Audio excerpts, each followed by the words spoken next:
हमने शहर को दी एक नई पहचान, हम हैं सिंघानिया बिल्डकॉन।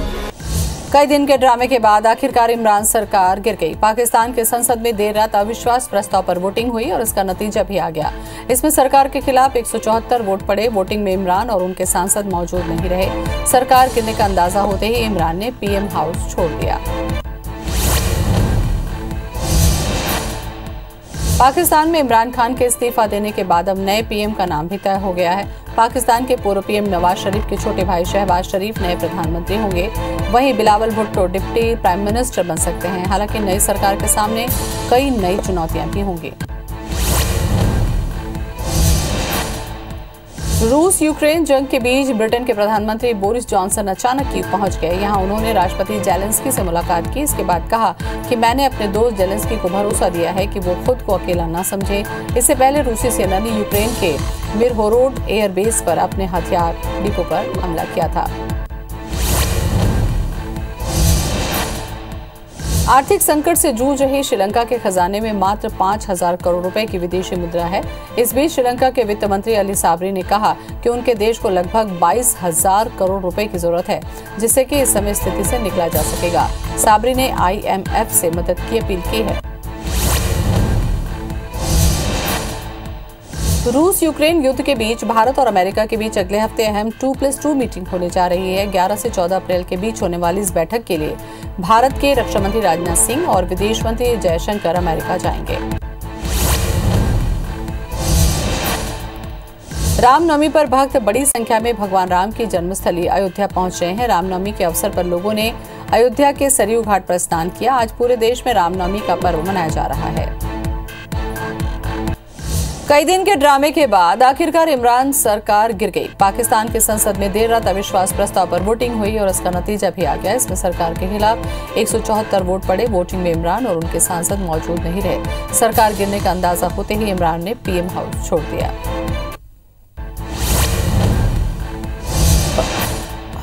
पाकिस्तान में इमरान खान के इस्तीफा देने के बाद अब नए पीएम का नाम भी तय हो गया। पाकिस्तान के पूर्व पीएम नवाज शरीफ के छोटे भाई शहबाज शरीफ नए प्रधानमंत्री होंगे। वहीं Bilawal Bhutto deputy prime minister बन सकते हैं। हालांकि नई सरकार के सामने कई नई चुनौतियां भी रहेंगी।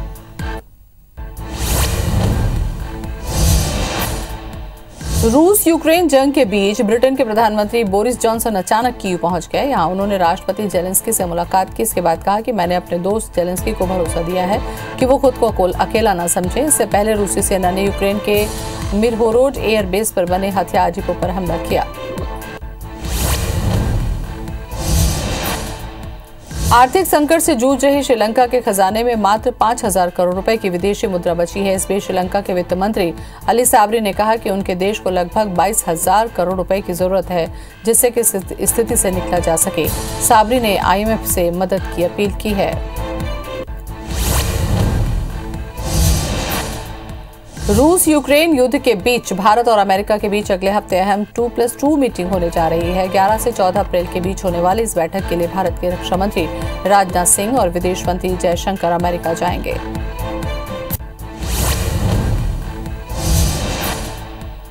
रामनवमी पर भक्त बड़ी संख्या में भगवान राम की जन्मस्थली अयोध्या पहुंच रहे हैं। रामनवमी के अवसर पर लोगों ने अयोध्या के सरयू घाट पर स्नान किया। आज पूरे देश में रामनवमी का पर्व धूमधाम से मनाया जा रहा है।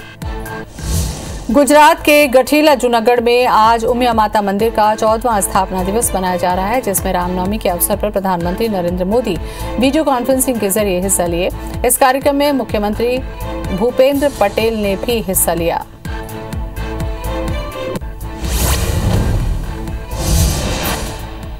अमेरिकी राष्ट्रपति जो बाइडेन के राज में भारत और यूएस की पहली अहम रणनीतिक वार्ता होनी है। दोनों देशों के रक्षा और विदेश मंत्री बातचीत की टेबल पर मिलेंगे। भारत और अमेरिका के बीच चौथे दौर की 2+2 वार्ता 11 अप्रैल यानी कि कल वॉशिंगटन में हो रही है। ये वार्ता 2020 से टल रही थी।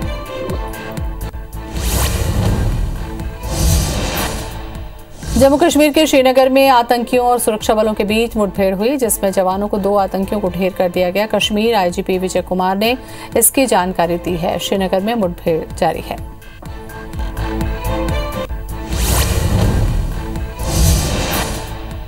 जम्मू कश्मीर के बड़गाम में सुरक्षा बलों ने लश्कर-ए-तैयबा के 2 आतंकवादी सहयोगियों को गिरफ्तार किया है। उनके पास से आपत्तिजनक सामग्री, हथियार और गोला बारूद भी बरामद किया गया। बड़गाम में सेना, सीआरपीएफ और पुलिस ने संयुक्त रूप से कार्रवाई की।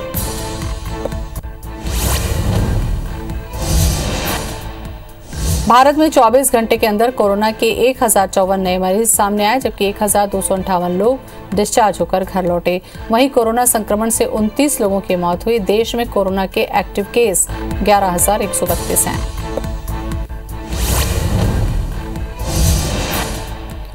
पाकिस्तान की नेशनल असेंबली 11 अप्रैल यानी कि कल नए प्रधानमंत्री का चुनाव करने के लिए मतदान करेगी। इमरान के खिलाफ मतदान के नतीजे में संयुक्त विपक्ष को 342 सदस्यीय नेशनल असेंबली में 174 सदस्यों का समर्थन मिला, जो पीएम को अपदस्थ करने के लिए आवश्यक बहुमत 172 से अधिक रहा।